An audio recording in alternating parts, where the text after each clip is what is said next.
A new era for China-Africa relations. Xi Jinping promises to strengthen economic ties as he makes his first visit to West Africa as president. But how will Africa benefit as Beijing seeks new markets? And is it a win-win situation? This is Inside Story.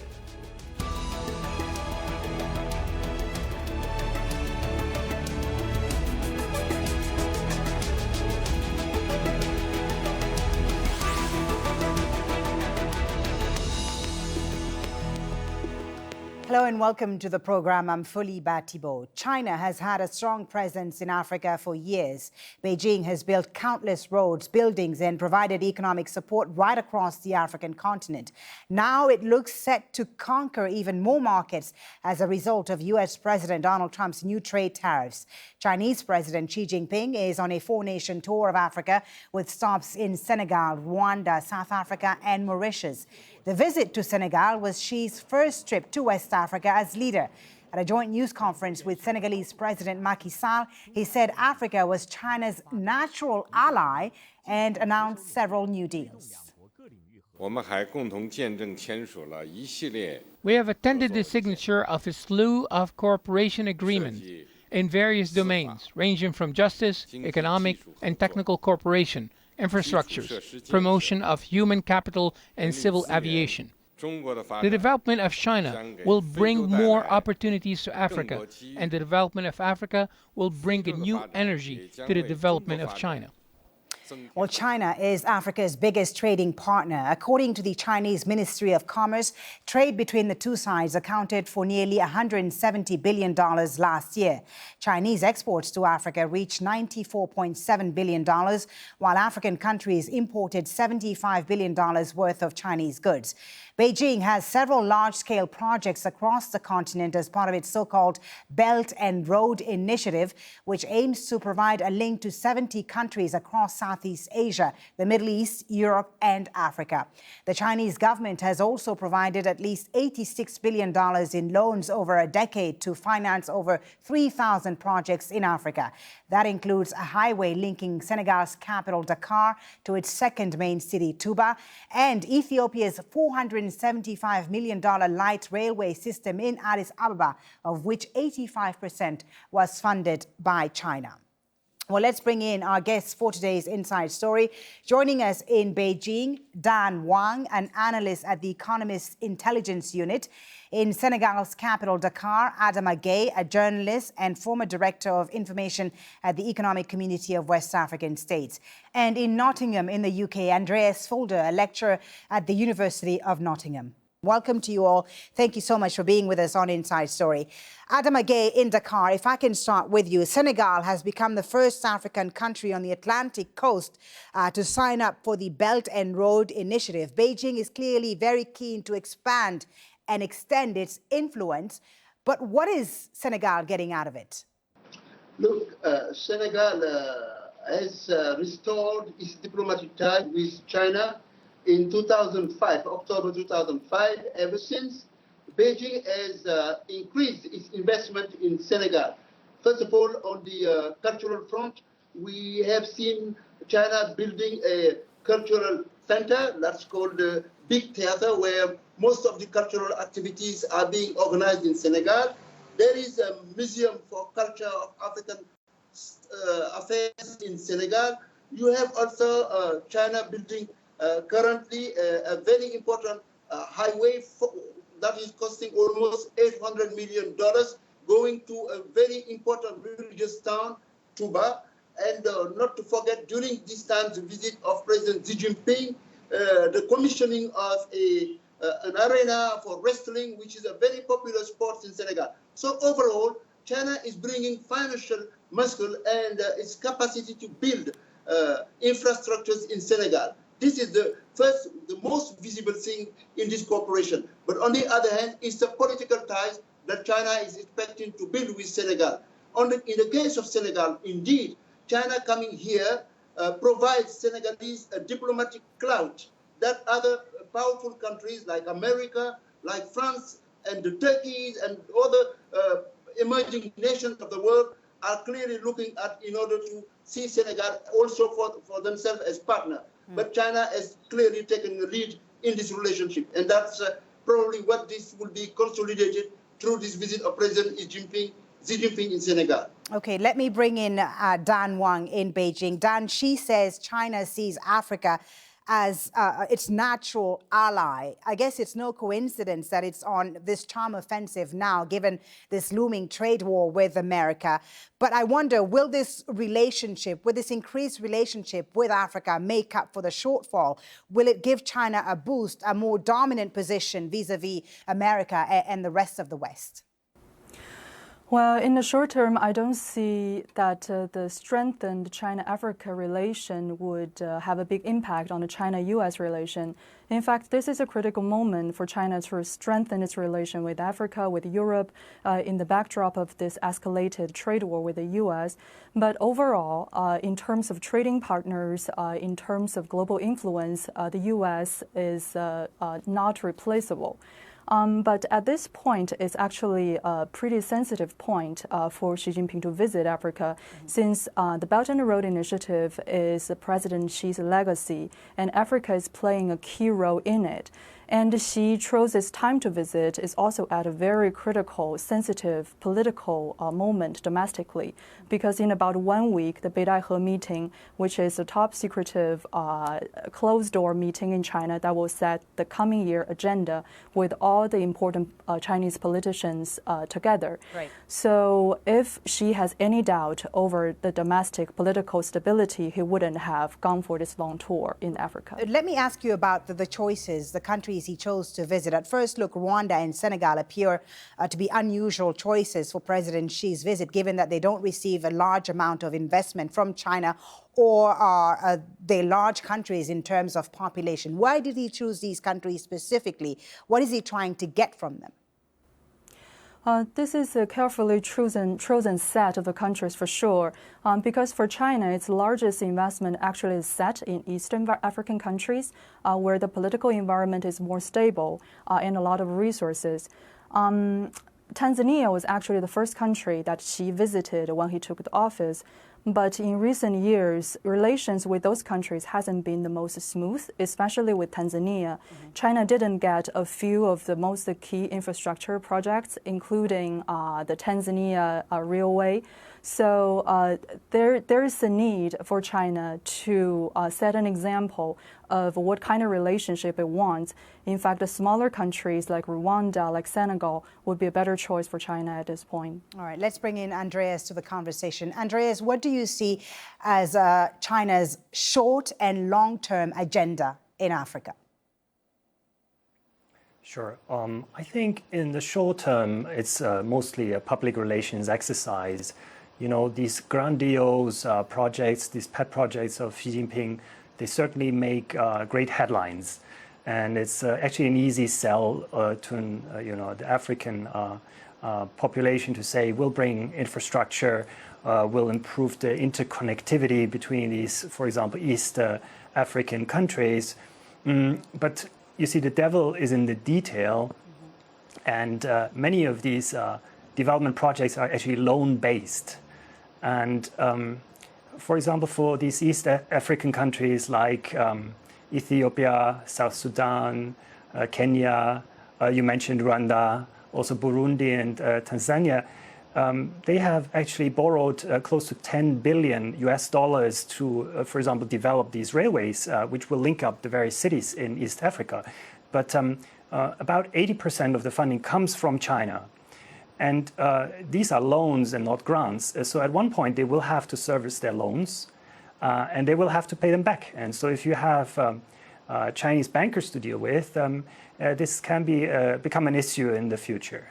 Let me bring in Adama on that particular point. As Andreas says here, a lot of these projects in Africa, whether it's in Senegal or Guinea or elsewhere, are loan-based projects. What happens if Senegal or Guinea or Tanzania are not able to pay back these loans? So this is a very serious issue. If you look at what happened recently in Bangladesh, where a port was recaptured because the country couldn't pay back the loan that backed that port from China, that should raise eyebrows from African countries, because in particular, most of these loans are negotiated under the radar. People are not known, are not informed about these decisions. Parliament are not associated with the decision-making process. So at the end of the day, at a time when even the international financial institutions currently meeting at the G20 summit in Argentina are telling that there is a risk of a high level of indebtedness in African countries, this is seriously a problem that must be addressed. And unfortunately, our people, our African leaders, they look at the Chinese president, whether it is Xi Jinping now, whether it was in 2009, Hu Jintao, the then president of China, who visited Senegal, they look at them as if they are the saviors of African countries. They are not. They come to Africa to do business. They were not here during the time when they had difficulties. They only came back to Africa when China needed the African resources, the natural resources of the countries. And they didn't exchange, really bring about value to the African countries. In a sense, at the time when Mr. Xi Jinping is promoting his pet project that is called the One Road, One Belt, and trying to overcome the risk of being strangulated by America on the maritime road, I think African countries should start negotiating better conditions to avoid being in the hands of China when they are not in the capacity to paying back those kind of loan-back projects that Africans sometimes, unfortunately, tend to see as if they are gifts given by a friend from Africa. They are not. They are resources given for China to benefit from it. There are conditions, indeed. I just wanted to ask you, before I bring back Dan into the conversation, Adama, about how local African populations are benefiting from these Chinese investments. I mean, Beijing invested, for instance, $100 million in Senegal in 2017. And as you say, a lot of these African governments tend to go directly to China now to get loans and so on. But is it trickling down to the local communities? No, it's not trickling down, really, because most of these big infrastructure projects are built by Chinese companies. They are bringing even workers from China to do the jobs. So they are not really helping out Senegalese companies. You don't have really the implementation of this social corporate responsibility that China has been talking a lot about. You don't even have local content being implemented to get African countries benefit from this relationship. You hear big numbers. $2 billion have been put in the relationship between Senegal since they have been restored in 2005. But we have not seen it. You see those road, highways, and others being done and built, and unfortunately, a lot of corruption trickling down to officials, and this is, to a large extent, destroying the social fabric of our society. The advances we have made in democratic norms. So we have a serious situation, and I believe one way to addressing this needs to be done through bilateral talk, but even better, through the forthcoming September meeting when China and Africa, they meet again in China through the Forum of Cooperation between China and Africa, the FOCAC. Yeah. Dan, in Beijing, as you hear there, a lot of people in many African countries have a problem with the way China does business. And several African countries have pointed to problems with large building contracts awarded to Chinese companies. There have been allegations of shoddy construction, of a lack of respect for labor laws and local laws by China. You know, at the end of the day, I guess the question is, does China really care about Africa?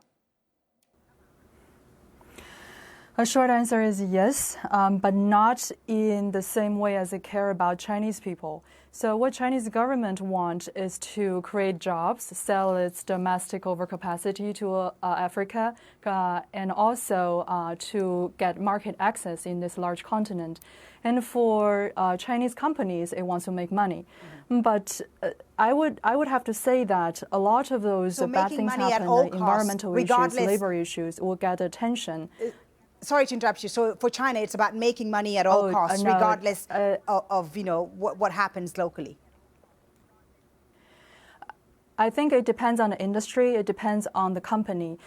For the many companies I've talked to, some of them did break the local law of violating the labor law, environmental law, but most of them, I think, are good followers to abide by the local law. So, but for certain industries like mining, it's very easy to break the law and get into conflict with the locals. But I don't think it's a universal thing for all projects and in all countries.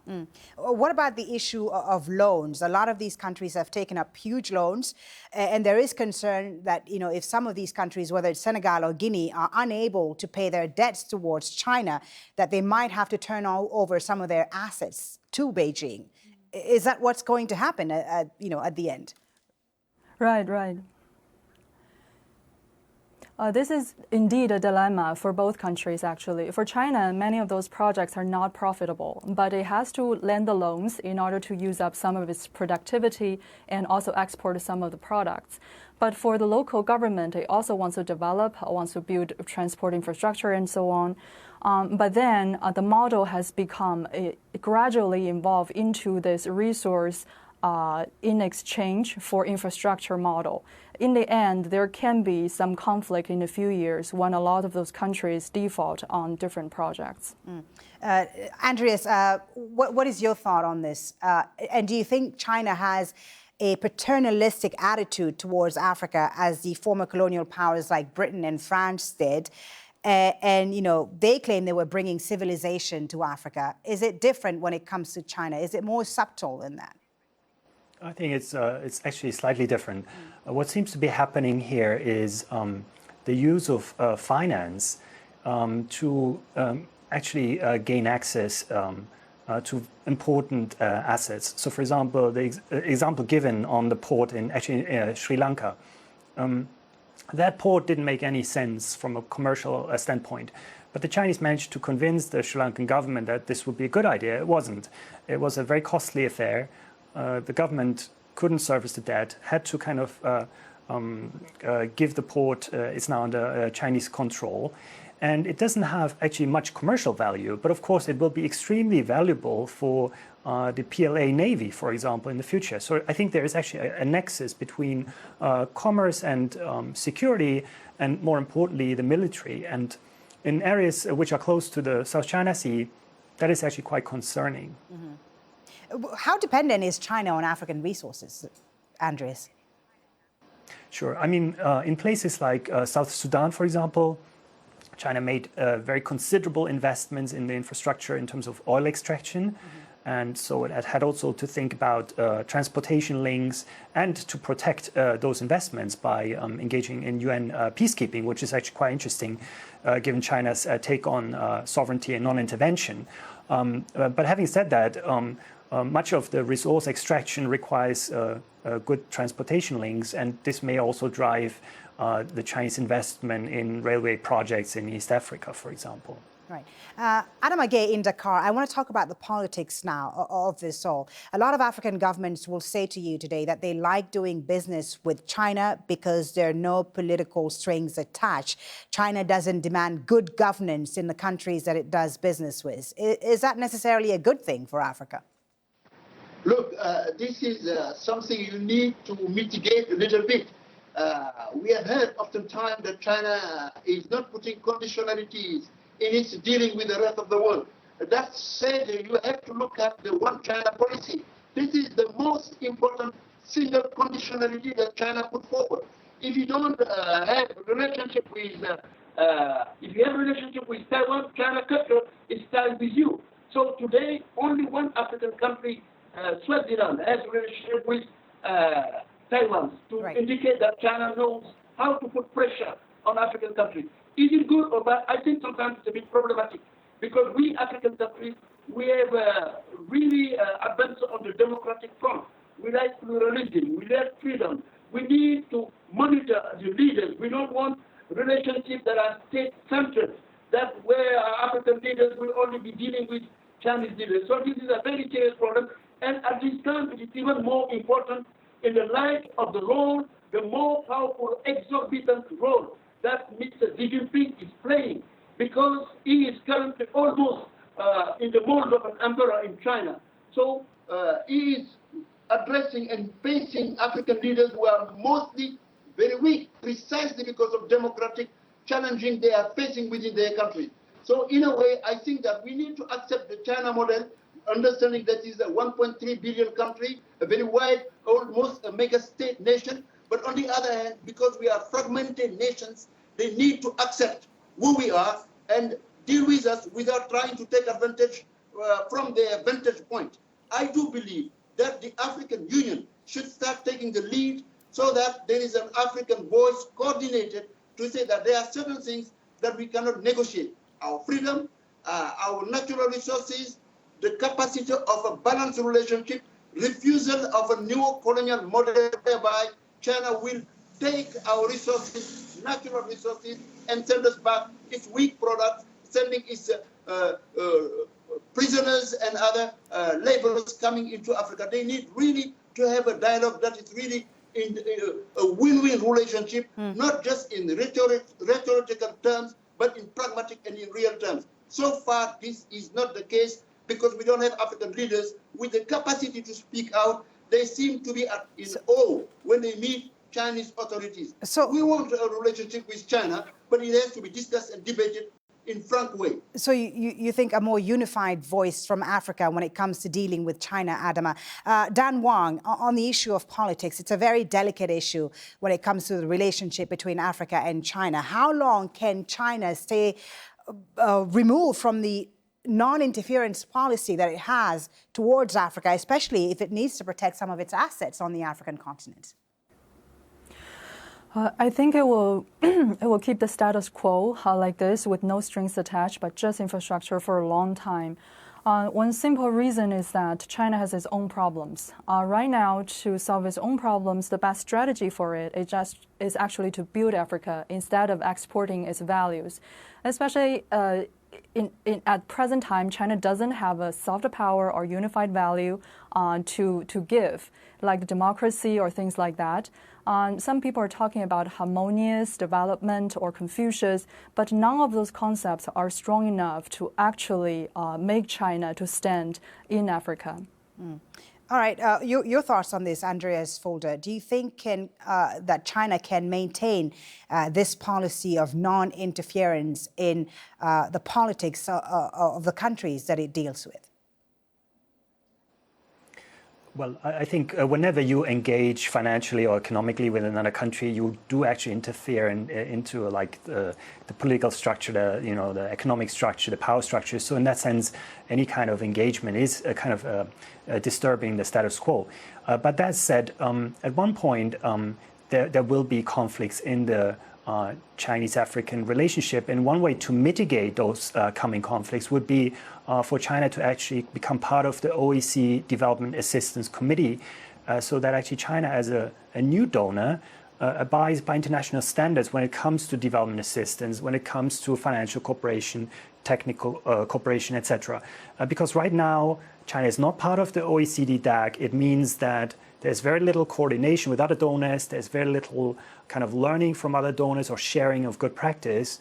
And I think if China was to up its game, learn from other donors what has worked in the past, what hasn't, learn also from many of the mistakes that Western governments have actually made in terms of providing development assistance in the 1960s, 70s, and 80s, then I think many of the coming problems could be averted. All right, I'll give the last word to Adama Gaye in Dakar. Briefly, Adama, how do you see this relationship between Africa and China evolving? Is China the next colonial superpower on the African continent? It may be very tempting to call China the next colonial power. It comes with weight, it has resources, and it has a vision beyond even the one road and one belt policy. And $1,000 billion that it will invest between roads, railways, infrastructure that are needed in the world. This is clear that China can become a powerful force. It is seen as a powerful force for the 21st century, even above America. Okay. We'll leave it there. Because your line is breaking up, unfortunately. Thank you so much. We get the gist of your message. Thank you so much for a very interesting conversation, Dan, Wang, Adama, Gaye, and Andreas Fulda. And thank you, too, for watching. You can always watch this program again anytime by visiting our website at aljazeera.com. For further discussion, go to our Facebook page. That's facebook.com/AJ Inside Story. You can also join the conversation on Twitter. Our handle is at AJ Inside Story. From me, Folly, Thibault, and the whole team, thanks for watching. Bye for now.